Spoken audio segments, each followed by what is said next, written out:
conversations about calisthenics, bodyweight training, gymnastics, all that good stuff. I'm Rhys, personal trainer from the UK, founder of MoreThanLifting, and in this episode of the podcast, we're going to be talking about how you can get started with calisthenics, what you need to be thinking about, what exercises you need to be doing, or how you need to approach your training so you can progress fast and make your training effective. Okay, that's about it. Before we get started, this episode of the podcast is brought to you in association with On It Labs, bringing the alpha brains to the show. Amazing supplement. You can go to MoreThanLifting.com/getonit. It's double N in On It, and you can get yourself 10% off. Also, they're doing a promotion at the minute for their total human optimization, which includes the alpha brain, it includes the new mood, it includes their bone and gut supplements, everything, basically all in one neat little package. Go and check that out. Otherwise, guys, let's just get straight into it. So getting started with calisthenics, I'm just going to keep my eye on the volume here because I have a habit of messing stuff up. We seem to be all right. Right, so excuse my crazy hair. I've basically just got out of doing the Gymshark live stream, so it's a bit crazy. I had to have a shower because I was a sweaty mess. That was amazing. It was 3.8 or almost 4K viewers on that, which was fantastic. So it was an absolutely amazing turnout from the Gymshark community and Twitch. Same again next week. 5 p.m., another hour of calisthenics training. This week we did, because last week was 2 hours, this week was half the amount of time, so we had to kind of cut it quite a bit. So we did tuck planches, we did tuck L-sits, we did crow stands, we did, what did we do? We did wall supported handstands and shrugs. Then I hung up on everyone, so a little bit of technical issue, we had to get straight back in. Someone was trying to call me then. A little bit of technical difficulties. We had to get to sign me back in. I don't think it affected the stream too much, thankfully. And then we moved on to leg stuff. So we did pistols and shrimp squats. And then we did, I completely forgot, 4 sets of push-ups this week. So we did archers, we did clap push-ups, we did something else, Hindu push-ups, that's it, and then T push-ups. And then we did a bunch of core stuff like candlesticks and hollow body filter gigs and stuff, or to kick off. I didn't actually get in on the chat because for some reason they decided that I wasn't allowed. Twitch had to update on my phone basically, which I had absolutely no idea about until Danny was hiding in the other room trying to text me. I get no notification about it. It just shows up on my phone because when we're doing the Twitch live stream for Gymshark, it's through Skype. So I basically had absolutely no idea that I had no access to the chat. And I'm just trying to get the chat up on here as well because it tends not to show. Anyway, so Gymshark live stream, in the end it went really well. It was really good. You should definitely join in next week if you're available. I recommend it. It's 5 p.m. as we say. I'm only doing an hour. There's next week, same again, only doing an hour. I'm going to mute that as well because otherwise it's going to come blaring at me. And that was it really. So Gymshark live stream coming along great. Great turnout from everyone, great support from everyone, loads of questions, loads of amazing chat stuff as normal. Sorry, I'm just trying to figure this thing out because it just doesn't like me sometimes. So that's it really. Gymshark, great. Tune in next week on their Twitch. Just download the app, it's there, and got it. Just setting up all these chats. It's hard to manage so many chats, isn't it? Guys, if you're in on Instagram and you have any questions or anything, feel free just to chuck them in the chat. I'm here to answer some questions as well as actually just talk to you or talk kind of at you a little bit, I guess. But what we're talking about in this episode of the podcast is basically back to basics. We're talking about getting started with calisthenics, what exercises you need to be thinking about, how you need to be approaching your training, basically the lay of the land. A lot of people ask me about this all the time. It's asked 4 or 5 times in the chat on the live stream for Gymshark as well. So cool, I've got chats going everywhere now, which is amazing.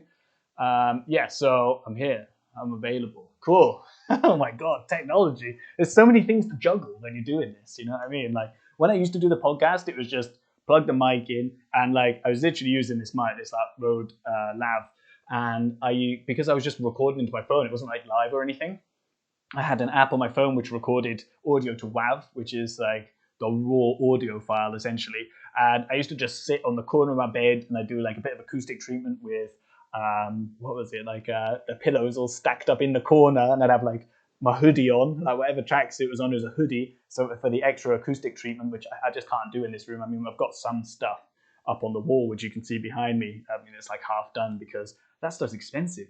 Anyway, yeah, so it's now everything's live and everything. I'm trying to handle like all the live streams, and it's one window here, one window there, Instagram here, camera there. Like, oh, it's just crazy. It's crazy.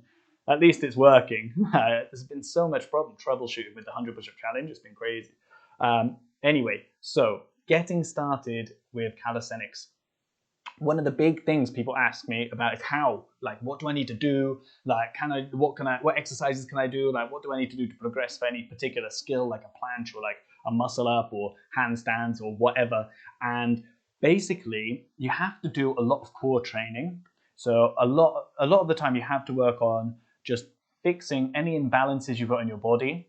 And that comes down to things like basic push-ups, basic core work, some pull movements, some good mobility work, and all the boring stuff basically that no one wants to do. It's the same for anyone doing weight training as well. Like there's always that basic stuff that needs to be covered, building the stability, building coordination in your body, and just a bit of control so that you actually have a good solid foundation to be able to progress onto more advanced exercises, more difficult and more kind of just harder exercises and more advanced skills as well. I've got my drink down here, sorry, so I'm just going to pop that open. Have to excuse my crazy hair again. So that's it. I mean, it's kind of boring, and I'm sorry about that, but the kind of exercises that you're really looking to be doing to get started with this are things like basic plank work, side planks, front bridges and back bridges, basic mobility stuff, flutter kicks, so like just laying on your back and flutter kicks, getting your shoulders up off the ground, hollow body positions, basic scapular exercises, so things like scapular push-ups, dips, rows, pulls, handstands, like all the kind of basic stuff for that, which again is like the foundational stuff that will really help you build strong shoulders and help coordinate your shoulders better. So when you come on to do more advanced stuff, even basic stuff like push-ups and rows and pull-ups and stuff, like you need good shoulder like control and actual muscle activation, because a lot of the time, especially if you haven't been doing a lot of training, your shoulders and your scapular control, your mobility here is gonna suck.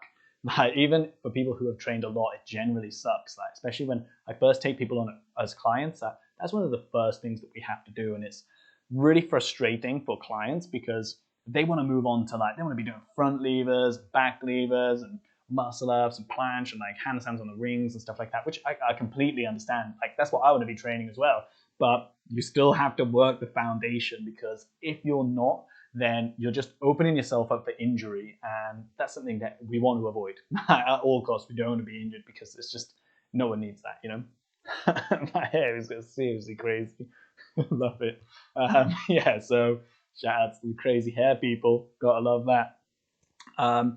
So that's that. Basically, it sucks. Stability stuff is just super important. You've got to get it done. Now, this doesn't mean that you can't do any more advanced stuff. Like you can still do push-ups. You can still do rows, like bodyweight rows, like upside down push-ups, basically, where you're pulling instead of pushing off the ground.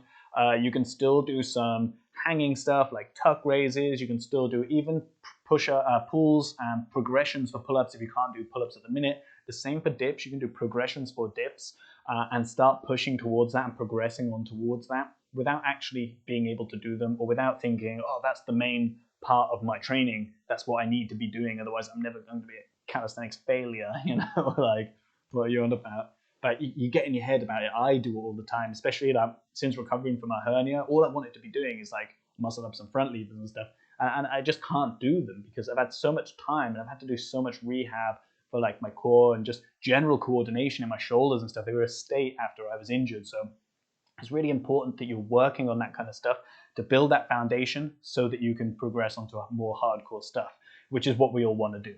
All right. So a lot of the times that means that you're going to have to do the boring stuff, the boring core work, the boring mobility work, the coordination stuff. Like that needs to be done. But then you can also be progressing onto your pull-ups. You can also be progressing onto your dips and your leg raises.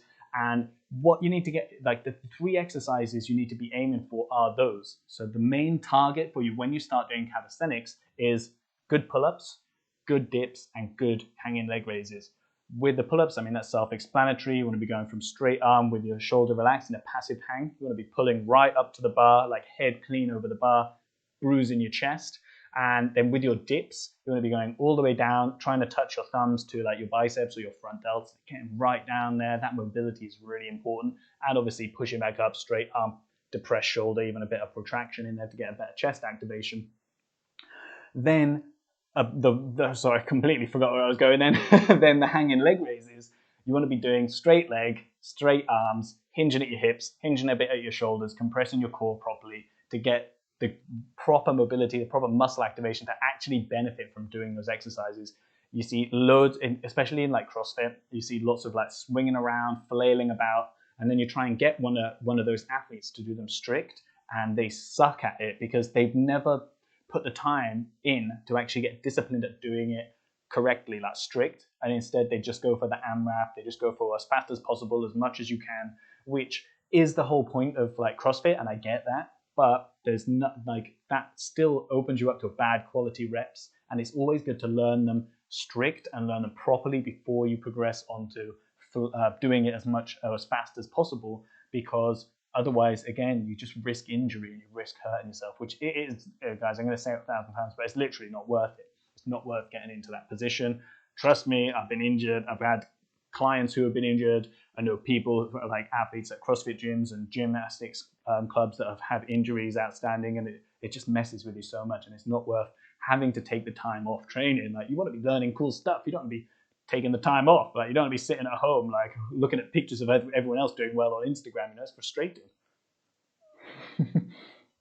Speaking from personal experience, obviously.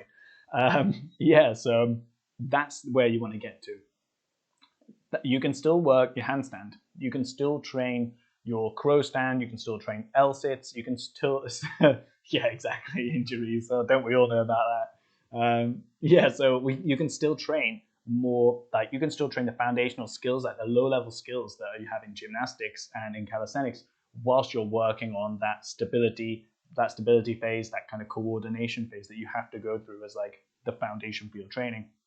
So you can still train even tuck planches, you can train like your wall handstands, you can train freestanding handstands if you want, if you're at a level where you can actually progress to that effectively and you're not just kicking up into the air. And it's always good to come at it with that progressive thing in mind. Oh, speaking of which, guys, just a little intermission here.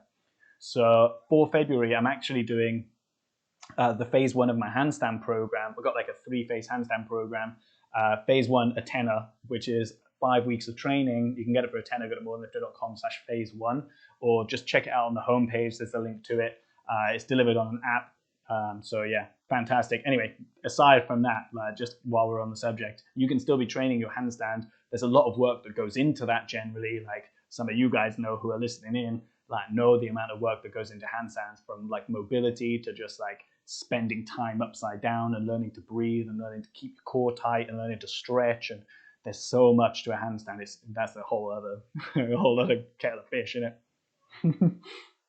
But getting started with calisthenics is not like, it is a lot of boring stuff. It is a lot of like basic reps and a lot of just like grinding, but you can still work the skills as well. There's nothing wrong with doing that. In fact, it kind of helps to be progressing on certain elements of your skills. So a couple of things to look out for is hand balancing, stability and coordination on your hands, because planches, L-sits, anything in support realistically all require good grip strength, good wrist mobility, straight arm strength, which is just having your arm straight and being able to support your body instead of taking it into your biceps and your delts, which is, not your delts, but into your biceps and your triceps, which is what you often do when you first start doing it. Like elbow levers is bent arm.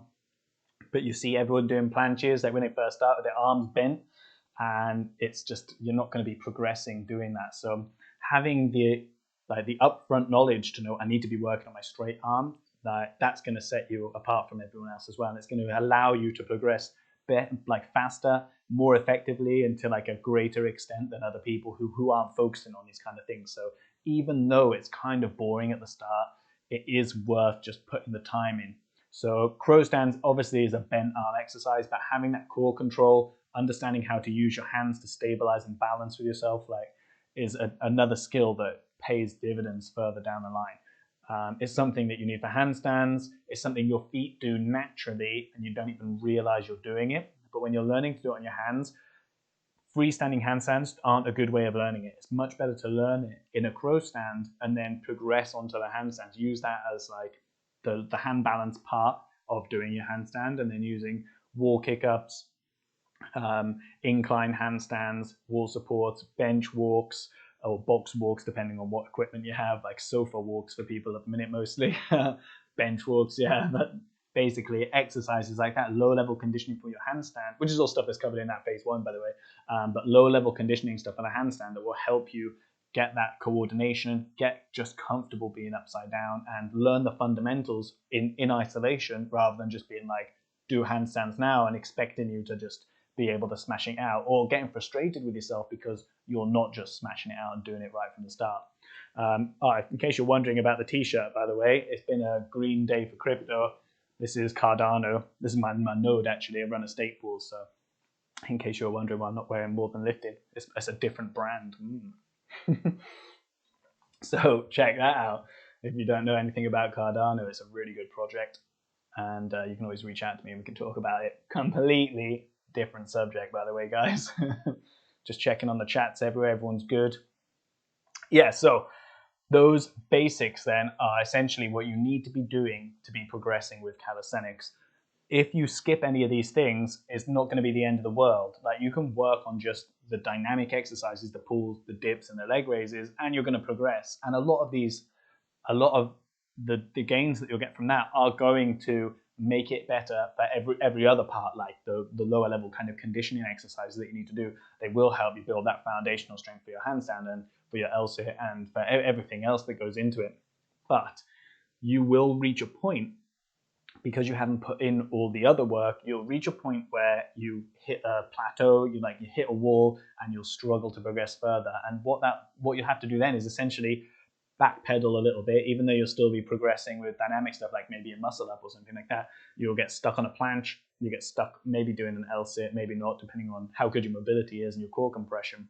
Oh, which is a whole other thing, by the way. Remind me about that. But there'll be another thing. There'll be something that shows up that you didn't do before that will literally pull you back and make you just have to work on that because you skipped it earlier. So it's better, instead of putting it off, just spending 5 minutes when you're doing your session working on your core compression, or excuse me, it must be fizzy, I swear. Either working on your core compression or working on your shoulder stability, doing those scapular reps, like doing a little bit of inversion stuff, doing a little bit of like side plank raises or front bridges or back bridges, or like working on that thoracic or shoulder mobility, or working on your hip mobility, or everything like this all impacts you. Like, you see gymnasts, like you see what gymnasts are like, or you see what really good calisthenics athletes are like, and then you compare it to what your average gym goer does and looks like, and even reasonably good calisthenics athletes, like the difference in the quality of movement, the quality of exercise, or coming down to things like mobility and just basic control is massive, and it has a huge impact. And all it takes is for you to have a little bit of discipline right at the start, and you can be at that level all the way through your journey. You can be smashing out your reps, and you can have that quality that just sets you apart from everyone else. And it's not just to be better than other people, it's so that you can progress better, and so that you can avoid injuring yourself, and you're not held up by little things. I know how frustrating it can be if you need to put certain bits of work in, like training on the rings, for example. If you don't have your straight arm, like your straight arm strength on check, you're not going to be able to do certain things on the rings, because you just won't have the stability for it. You won't have that strength or that control that you need. And that is incredibly frustrating. Like, just being on the rings is difficult. Doing the turnouts and stuff is great for developing that straight arm. But when you're trying to do handstands on the rings, like, you can't just kick up onto that stuff. You need to press up. And if you can't do a straight arm press, then you're going to struggle to do it. You can do it with the bent arm press, but it is very, very difficult to get those arms straight and actually perfect the handstand on the rings if you can't keep your arms straight the whole time. Because trust me, when you get those arms straight, everything just starts wobbling around like crazy. You can rely on your strength, you can rely on your muscles, if you're used to loading your arms and your shoulders for doing these things. But once everything kind of lines up and it becomes balance rather than strength and tension, everything just starts flopping and flailing around all over the place, and it's a nightmare. Hey Kai, shout out to you, mate. How you doing? You all right? I have got eyes on the chats, by the way, guys. So if you have any questions or anything, just fire them at me, and more than happy to fill them in. I'm just going to check everywhere else and have a quick drink. But yeah, if you are in and you're waiting, by all means, ask questions, because I'm here to answer questions as well. I don't know if you've noticed, guys, but I've gone for a bit of a moodier vibe today because I've got all these lights about. Oh, low battery over there. I've got all these lights about, and like, I kind of want it to look better. You know, I'm doing them as videos now. I might as well have it looking a little bit better, I think. So it's completely aside from the calisthenics thing, but like, I'm actively trying to improve these live streams and the videos. Like, I've seen what I've been like on the Gymshark ones. I've seen what other people are like on it, and doing the 100 push-up challenge as well. And I really want to make these like as good as they can be. And although I've just got this mic, because my audio interface isn't working at the minute, I've got like a really nice mic that I can't plug into anything because it's too old, and there's no software that supports my audio interface anymore, which is basically just a plug, the unit that does the volume for the mic. But yeah, I've got my boom stand, I've got it boxed up. It's like round the corner at the minute. But yeah, so I'm actively trying to improve these. So if guys, anyone got anything to help me improve them, then any suggestions or anything, greatly appreciated. Like I say, guys, I do have the chat here, so if you have any questions or anything, do fire them up. Good exercises from core compression. Okay, so here we go then. Straddle and pike leg lifts, yeah. Yeah, that's it. So core compression basically is being able to compress your core, like compress your core past the point of regular contraction. So you think most people, when you're lifting your legs into an L-sit, you're basically looking for that 90-degree shape in your hips. Now, actually doing that active strength and like active mobility, being able to physically lift your legs up to that 90-degree is very difficult unless you have good core compression. And what you're doing in doing this is developing your muscles to be able to contract further than they can at the minute. So what that means is you're going to get like on the floor doing pike leg lifts and straddle leg lifts, where you're just literally sat with your feet out straight in front of you, or in a straddle, which is just like a side split, legs out to the side, and you're going to try and lift your feet up off the ground individually, both together. And what this will help do is train that mobility, so train that peripheral mobility to be able to bring your legs up higher than they currently are able to. So good exercises for this are literally doing it in a pike and lifting your legs up. And all you want to do when you're doing this is try and knee yourself in the face. Like, good luck doing it. It's very, very hard to do that. Yeah, that's the key one. Pike, doing both legs. So like right leg, left leg, as if you're doing flutter kicks. Try and do it with your feet on the ground so they rest. Try and do it without touching the floor at all. So just have your fingers. When you're doing this, you want to stretch your hands past your knees. Yeah, so imagine you're kind of on the floor like this and you're lifting each leg up individually like that. Then you can do, yeah, surprisingly hard. It's a lot harder than a lot of core exercises. You'll get cramps in your quads, you'll get cramps in your hip flexors, sometimes in your core as well. And it is a killer. And what you're basically doing is programming your muscles to be able to do it. So just like if you're learning to do pull-ups and you're trying to go from like 5 to 10 pull-ups, you've got to teach your body and your brain that it's actually good to be hitting that target, and that's what the target is. You're doing the same with core compression. You're like programming those muscles to contract further. So a lot of the times you have to lean into that cramping just a little bit. So generally speaking, the cramping won't be super intense, and if it is, just stretch out for a sec, like take a minute, just stretch it out, release the muscles a little bit, and then come back to it. A minute's a little bit too long, maybe like 20 seconds or something. But yeah, you've got to put the time in to do that kind of thing, because it will hold you back later on down the line. But yeah, so pike, single leg, then pike with both feet together. Again, don't touch the floor when you're doing this. At first, you'll have to. But then when you start to get better, try and keep your feet up off the ground. And again, you're just trying to bring them right up into your face. Doing both legs together is a lot harder than just doing one leg.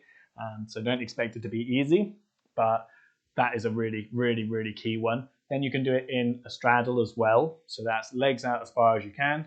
And imagine like you're training to do don't even worry, a pancake it's called anyway, which is where you fold down in front, like when you're in your straddle. Probably see girls do it in the yoga girls on Instagram. But what we're going to do is you're going to sit in your straddle, so your legs out nice and wide. You're going to turn to one leg, sorry, it's just because I got my arms out.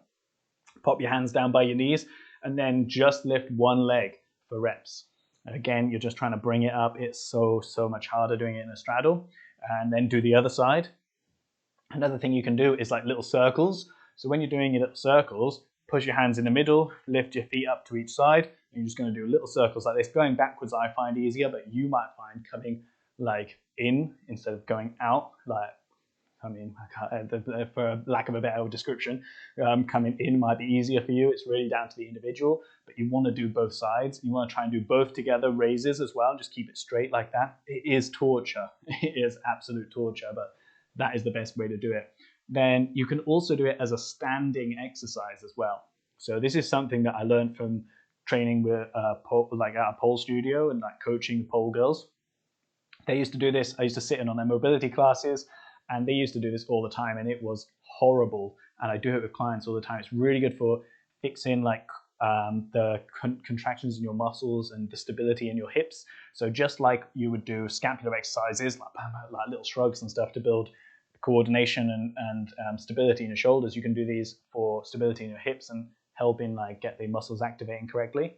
So what you do is you'll just stand up against the wall, and you'll put one hand up against the wall. So I'm just going to use this as my wall. I'm going to bring my outside leg up, put my hand on my hip, and I'm going to literally lift my leg straight up in front of me like this for reps. I'll just go up, and I'll only come down to the floor. I'm not swinging them around. I'll never bring it to vertical or go behind me. I'll just bring my leg straight down to the floor, pull it back up again. Okay, I've actually got an Instagram post coming out on this in a couple of days, so just be aware that check that out, and you'll see what I mean, because it's very difficult while I'm all wired up to actually do this for you. But that is amazing. You want to do 10 of them, and then on the 10th rep, you want to hold it up for 10 seconds. And by like 4 or 5, you'll start to sink. So 5, you want to re-lift your leg, and then coming up to 7, you want to lift it up again, because it's just going to keep trying to drop down to the ground. Keep that tension, maintain that position, and keep it as high as you can while you're doing it, okay? Then immediately after that, that's not it. That's the first of 3 exercises. So the next one is to lift your leg up out to the side.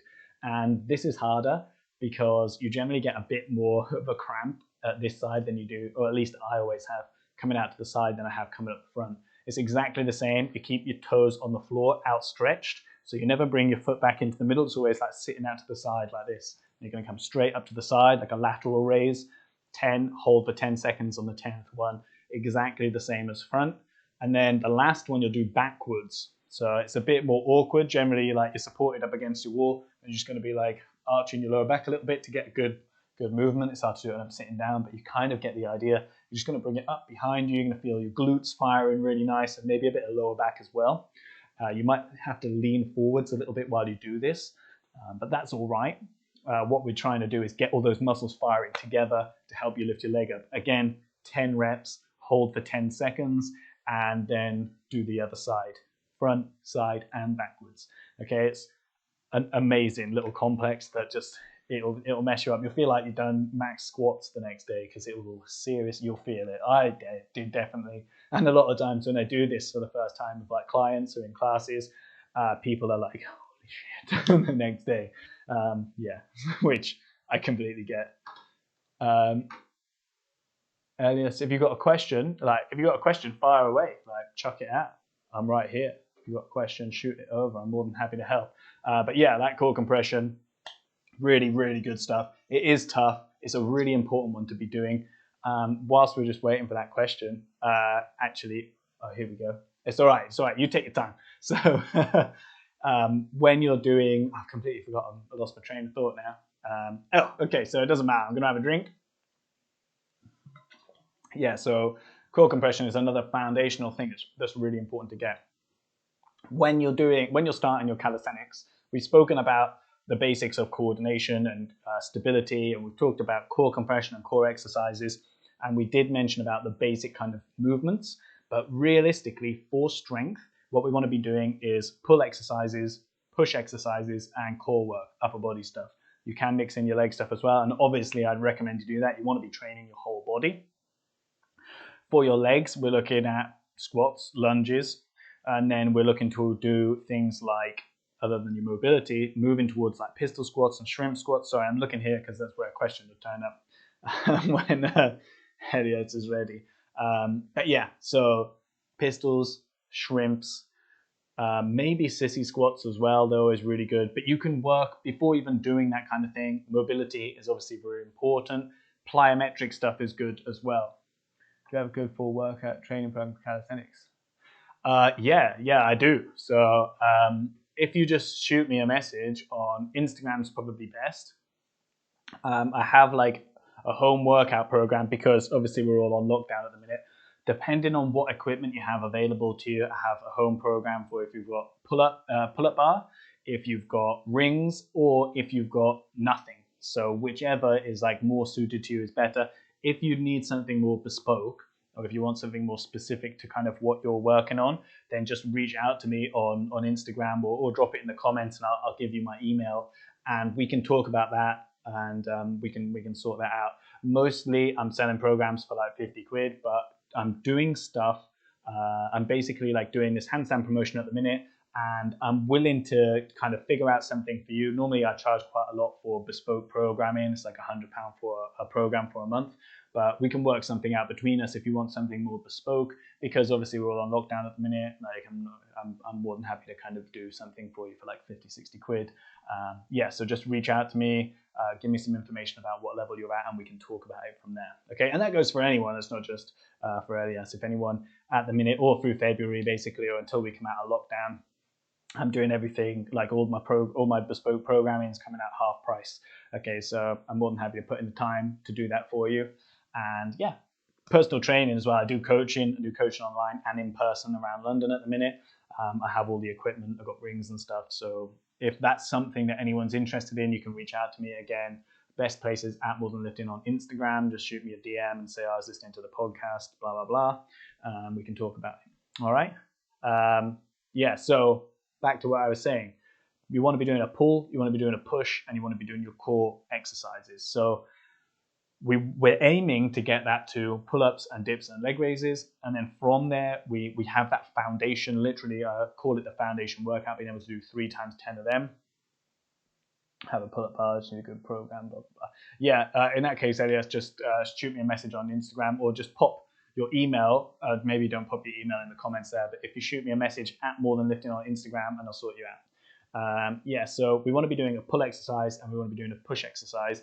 Whatever level that is for you, we want to be balancing both of them. Okay, so you're always building your body in a balanced way. Yes, you're always doing push stuff and pull stuff together, rather than doing like lots of push days and lots of pull days.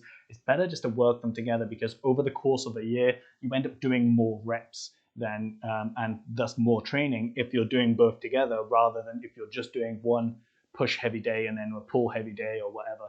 There is maths to support this. I remember doing the podcast before. I was talking about doing an episode where we figure out that maths, but I don't have my calculator on me, and I can't be bothered. I'll sort it out another time and we'll actually talk about that properly. So we want to be start with rows, start with push-ups. When you're ready to progress onto that, then think about dip progressions and pull-up progressions, and that can be anything from just scapular work to start off with, to negatives, to isometrics, which are holds. So like in a dip, you just come down halfway and hold it halfway. Make sure your chest's firing, make sure your shoulders are protracted and your triceps are firing. And then with pull-ups, that isometrics, like halfway here or even at the top here, making sure your lats are firing really well, making sure your biceps are firing and stuff like that. The negatives as well, obviously, are going to help progress. And then you can start to think about doing like mini reps or like little pump reps and half reps. So what you do for that, because we're talking about it, I might as well explain it to you. You'll jump right up to the bar in a pull-up, you'll come down halfway, and then you'll try and pull back. So you only come halfway and try and pull back. And what you're doing there is you're programming your muscles to be able to actually contract and pull your weight, rather than just doing negatives to your heart's content. Because unless you start learning to pull back and start firing the muscles when they're basically being pulled apart, you're always going to struggle to actually turn your negatives into pull-ups. I've seen it countless times, especially with girls in the gym who don't approach it like that and don't think you need to start pulling back. and then they just do negatives forever. Like 3 months later, you're like, oh, how are your pull-ups? Oh, I'm still doing negatives, you know? And you're like, oh my God, how are you still doing negatives? Let's sort this out. Yeah. Anyway, I always try and help people, but it's hard to sometimes because it's hard to explain to people. You can give people information, but it's up to them whether they take any action on it, and that's the thing. And it happens a lot, especially around the gym. Being a personal trainer, like you go up to people and they just assume that you're trying to get money out of them, which I completely understand. If I wasn't a PT and someone just coming up to me all the time, I'd probably be like, yeah, I'll see you later, you know. But I like to think I would actually listen, but let's be honest, a lot of the times you're like, I ain't interested in what you're saying. I'm doing what I'm doing. Like, I think there's a reason. Oh, I know why I'm doing this, so that's what I'm going to do. Yeah, so that happens all the time, all the time. But yeah, so make sure you're pulling back. Make sure you're learning to actually contract the muscles, so you're working against gravity rather than always just resisting gravity and letting gravity do the work for you. You can do stuff like this with bands. No harm in doing stuff with bands at all. If you want to work with bands, that's okay. Personally, I don't like them because just like with negatives, people learn to rely on the band helping them out, and so they never really progress. And the thing is, you can start using a band.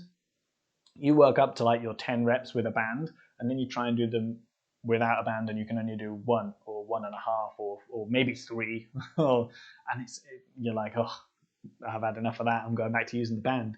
And it's very easy to kind of stay in your comfort zone like that. But if you're ever going to progress, just like with anything, you've got to work hard and you've got to do the difficult stuff, because otherwise you just won't take you any further. Yeah, so that's really important that you do that. All right, guys. I think I've basically covered everything. I think we've covered questions from everyone. Elias, if you're still here, if you want to reach out to me on Instagram, it's @MoreThanLifting, and I'll sort you out, all right? Yeah, guys, otherwise, that is it for this episode of the podcast. As always, if you like what you're seeing, give us a like, comment, any questions you've got on YouTube or Twitch or even Instagram, because this will go to IGTV afterwards. Reach out to me. Best places on Instagram, @MoreThanLifting. If you're interested in jumping on that phase 1 of the handstand training, it's basically conditioning, teaching you to be comfortable upside down and learning to support yourself against the wall properly in and out and doing exercises against the wall. Check that out. It's £10.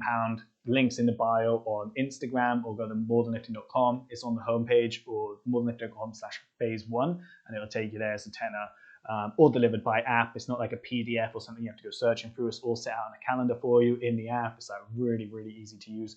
Videos, everything, all on there. Find out more about that on the website. All right. Yeah, guys, don't forget Alpha Brain. Go to there, MoreThanLifting.com/on-it. They have a promotion, get on it, sorry, and they have a promotion at the minute for their total human optimization. You also get 10% off all your supplements and stuff like that. Yeah, guys, that's it. If you're listening to this on iTunes or Spotify, give us an honest 5-star rating and review. Otherwise, I'll catch up with you next week.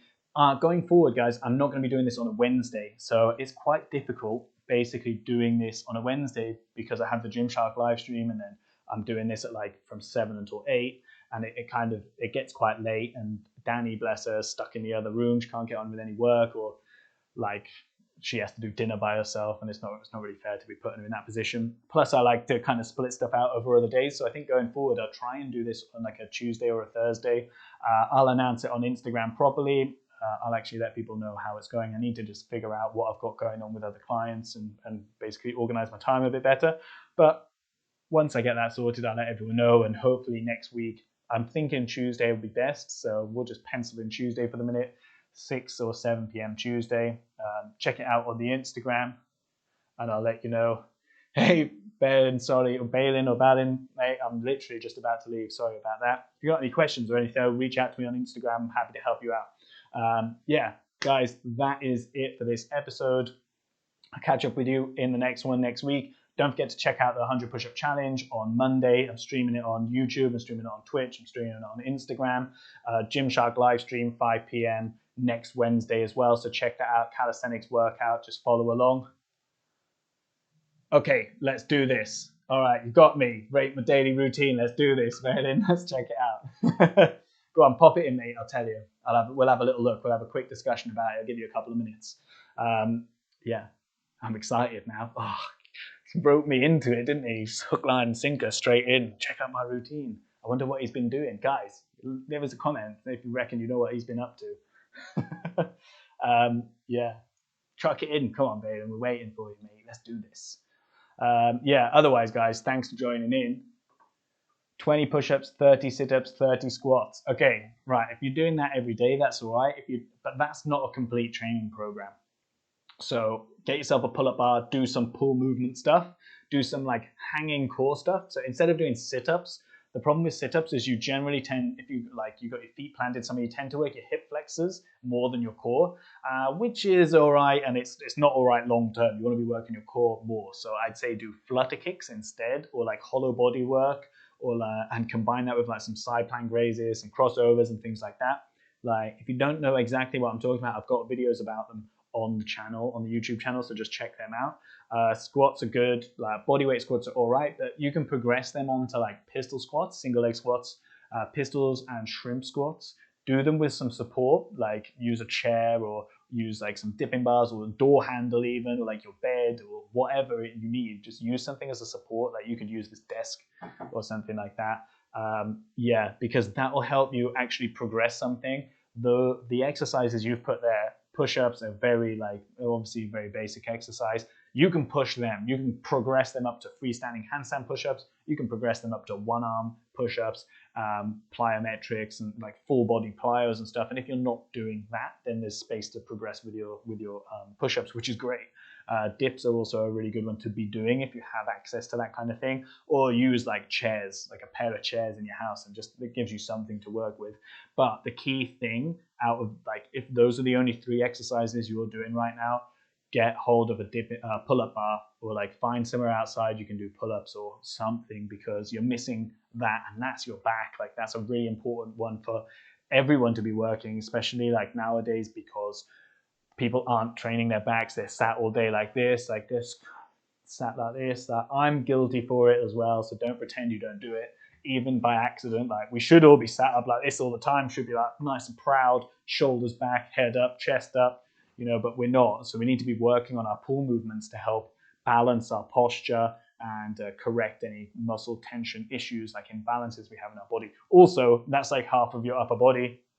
If you're doing lots of push exercises and you're not doing pull, then you're literally building an imbalance into your body. That's going to lead on to injuries. It's going to make you suck at pull-ups and develop your chest. Okay, you're 200 pounds overweight. Okay, if you're 200 pounds overweight, like 200 pounds overweight is like 100 and something kilos overweight. So that puts you about a lot right now. What I'd say then is you want to be doing lots of movement. You just want to be moving loads. Weight loss is completely different to strength gain. The way you approach it is completely different. So quick weight loss thing, 90 kilos overweight. Okay, so let's just say you want to lose 90 kilos. Like that's a lot, but it is doable. Don't worry. Like you just got to start doing things now so that you can do it. So weight loss is different, right? With weight loss, what you want to do is basically manage your insulin spikes. So the reason you put on weight is because you eat stuff, it spikes your insulin, and then you don't do anything to mitigate that. So a couple of quick little things you can do is, one of the key things that I learned from reading this book by Ben Greenfield, who's an amazing fitness coach. Ben Greenfield has got his own podcast, he's got his own books, he's an amazing geezer, is cold showers. It sounds like it's got nothing to do with weight loss, but what it does is helps your body manage insulin a lot better. Okay, so cold showers in the morning, it doesn't need to be the full time, but do something like that. Another thing is to do a little bit of intermittent fasting. Okay, don't go crazy about it, but maybe don't have breakfast and wait until like lunch at midday or whatever, and then have dinner and then bed. Cut snacking out is the easiest thing you can do straight away. If you can cut out snacking, that's fantastic. All right, then try and eat a little bit less carbs. Don't go crazy about it. You don't need to be like keto or anything like that, but just a little bit less carbs. A lot of the time you put on weight because you're eating a lot of carbs, which is going to spike your insulin like crazy. If you can lower that a little bit, that's going to help a lot. Also, first thing in the morning, espresso, like a coffee or something, but no calories. So like no butter, no coconut oil, no milk, no sugar, nothing. Espresso, and then go for a walk. Like it only needs to be like 10, 15, 20 minutes would be ideal, but like 10 or 15 minutes is fine. Me and Danny, because I've got a little bit of excess lockdown weight from when I had my hernia operation. So we've been getting up in the morning and then going just around our block. And if we don't have a lot of time, we just loop it around once. Sometimes we don't do it, because we got to be realistic. Like sometimes we sleep in late, but we do try and do it all the time. That's another thing that will really just kickstart your metabolism and get you working. You'll feel hungry mid-morning, but you just got to fight through that for the first couple of days, and that'll help a lot. All right. Another thing to do is just before you eat and or just after is do a little bit of exercise. So you can do like squats, you can do maybe some push-ups or some core work, but just get your heart going, get your muscles working before, because or even just after, because that will help you utilize any sugar that you ingest whilst you're eating or any carbs that are just broken down quickly. And that's going to help you manage that insulin spike as well. Okay, so that's a really, really good thing that you can do that no one really talks about because people are too interested in restricting calories, which obviously is going to help, but that's a whole other thing, and that's very, very stressful, and it isn't always the best way for people to actually deal with that kind of thing. So managing your insulin, key. Trying to do little bits of exercise all the time to burn calories. I mean, how many calories have I burnt today? Tracking, that's also really important. So track your food and try and track your calories. Like I've got an Apple Watch, so it's super easy for me. But like I used to have a Fitbit that I used to use, which is obviously quite a bit cheaper. And I used that for years until it literally broke, and then I got one of these. But so today I've done 909 active calories. Okay, so realistically, 600 of them was doing a workout. And I did it live for Gymshark, live stream. That was 600 calories or 580. All right, but the rest of the time, this is active calories, not actually total calories burnt. But having something like that you can use to quantify your days gives you a reminder, and it gives you something to be like focusing towards as well. So like the good thing about this is it actually sums up your week. It tells you how you're doing. Like finding ways that you can track and get metrics mean that you can actually get feedback about what you're doing, because if you need to lose weight or if you're trying to lose weight, it's very hard to do that without knowing what you're doing or without finding out what you might be doing wrong. The first thing to do is track what you eat for a week and try and, if you're not tracking something like this is never 100% accurate, so don't stress about the minute details. But if you are always tracking the same way, it doesn't need to be 100% accurate because you see the trends. But yeah, I really hope that helps. Like, if you want any other help with that, mate, just reach out to me. The best place, like I said, to reach out to me is on Instagram, is at MoreThanLifting. Reach out to me. I'm happy to answer any questions and help you out with it. All right, guys, I've got to go because it's 8 o'clock now. I hope this has been a help for a lot of you getting started with calisthenics and a couple of other bonus things, but mostly getting started with calisthenics. I'll catch up with you in the next episode, guys. Give us a shout out. Leave any questions or comments you got in the boxes on various platforms below. Thanks for tuning in and for watching. I'm happy to answer any questions you got, so reach out to me. Handstand program, phase 1, £10. That's a whole month of training you can do at home, indoors. It's lower level conditioning, preparing yourself for the handstand. Phase 2 and 3, like you can get to later, don't worry about that. £10. Link in the bio on Instagram. Otherwise, go to morethanlifting.com/phase1 or just go to the homepage and you'll see it there. All right, guys. Thanks for tuning in. I'll catch up with you in the next one. Don't forget to subscribe. I'll speak to you later. Keep in touch with yourselves. Let's kill that.